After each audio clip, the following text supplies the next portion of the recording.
సనాతన హిందూ ధర్మం గొప్పతనం ఏంది అనంటే, కష్టంలో ఉన్నప్పుడు నీ కులం చూడదు, కష్టంలో ఉన్నప్పుడు నీ మతం చూడదు, కష్టంలో ఉన్నప్పుడు నీ పరిస్థితి చూడదు, లేదా నీ పరిస్థితిని అడ్డు పెట్టుకొని మతం మారమని చెప్పదు. ఎందుకు మాట్లాడుతున్నాను అంటే, మనందరికీ తెలిసిందే, తెలుగు రాష్ట్రాలను వర్షాలు ముంచెత్తుతున్నాయి. ముఖ్యంగా ఆంధ్రప్రదేశ్ ఈ వర్షాలకు అతలాకుతలమైపోతుంది. ఇక విజయవాడ పరిస్థితి ఎలా ఉందో, మరి విజయవాడలో వరదల్లో మునిగిపోయిన జనాలకు పులిహోర పొట్లాలు దుర్గమ్మ కొండ నుండేనా, లేదా గునిదెల కొండ నుంచో, లేకపోతే మరేదైనా మసీదు నుంచో వస్తున్నాయా? రావట్లేదా? ఓ, ఇప్పుడు మాత్రం అన్ని మతాల వారిని, నా ధర్మాన్ని కలిపి వరద బాధితులు అంటారు కదా.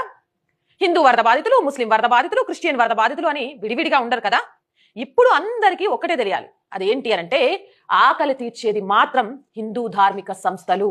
ఒక మనిషి కష్టంలో ఉన్నప్పుడు ఆ కష్టంలో చెయ్యి అందించడానికి వాళ్ళను, నువ్వు మతం మారితేనే నీ కష్టం తీరుద్ది, నీ మతం మారితే